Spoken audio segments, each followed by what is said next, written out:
ça, ce projet-là, c'est financé aussi par l'USAID?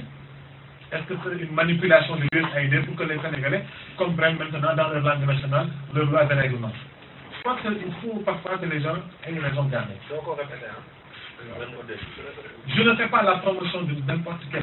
Tellement d'associations sénégalaises. Il y a combien d'organisations? Il y a combien de choses qui sont en train de se faire par des bailleurs de fonds? Plusieurs formes d'ailleurs de fonds. Mais quand il y a la masse, on dit tout de suite, oui, il y a la main étrangère. Oui, forcément, ils sont manipulés. Tous ces gens-là qui disent ça, pour la plupart, et il y en a marre de répéter depuis tout le temps, il y en a qui sont incapables de comprendre, qui sont incapables de voir, qui sont incapables de croire, qui sont incapables d'admettre en Afrique, il y a des jeunes qui puissent se lever, dresser, positionner leurs préoccupations, avoir une vision claire de leur avenir et se battre pour y arriver. Il y en a qui ne peuvent pas le faire. Il y en a qui pensent que forcément, quand un Africain se lève, porte un combat, qui porte, il est manipulé par quelqu'un. Il y en a. Peut-être parce que les anciens colonisés, quand Laurent Fabius est venu ici au siège de Yanama, tout le monde a dit, ouais, Laurent Fabius, nous on a dit, on reçoit un fonctionnaire français. Et on le traite tel. On lui a demandé de venir à notre siège, on l'a écouté. Il nous a écoutés, on a positionné les problèmes des Africains dans les ambassades, les problèmes des Africains avec Areva, au Niger, etc., etc. Mais on dit, oui, ils sont partis là-bas, oui, ils ont rencontré Barack Obama. Ils ne s'intéressent pas à ce que Yanama a dit à Barack Obama. Mais ils vont tout de suite voir, oui, c'est la main des étrangers.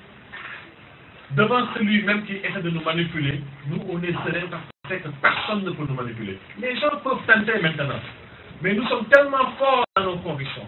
Nous sommes tellement forts dans nos principes. Le rêve que nous avons pour l'Afrique est tellement fort. L'espoir que nous avons, cet espoir-là, consume et brûle tous ces détails-là. Oui, ils sont manipulés. Oui, telle personne est derrière. Telle, oui. Et ils ne s'intéressent pas à notre véritable discours. Mais on dit, somme toute, c'est normal. Il n'y a pas une œuvre humaine parfaite. Même si c'était... Les gens ne constatent même pas que Yanama puisse faire un jour une erreur. Moi, il y a des choses qu'ils attaquent. Mais c'est normal aussi. Parce que même Dieu ne fait pas l'unanimité. Il faut que nous continuions. Nous, l'essentiel, c'est de comprendre où est-ce qu'on veut aller. Et l'essentiel, c'est de poursuivre cette mission-là. Et le plus important, c'est d'avoir la vision de chaque Sénégalais. Les gens qui disent ça, si c'est juste pour alerter, pour qu'on soit vigilant, pour qu'on ne soit pas manipulé avec quelconque puissance étrangère, eh bien nous les écoutons.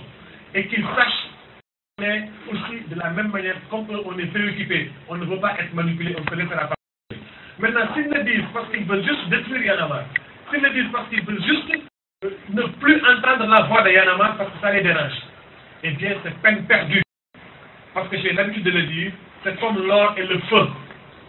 C'est comme les gens qui ont essayé de nous embastiller, de nous ridiculiser, de nous traiter de djihadistes, de nous traiter de terroristes, de nous retenir dans les locaux, de nous emprisonner. C'est peine perdue, c'est l'or et le feu. Plus ils nous brûlent et plus on brille.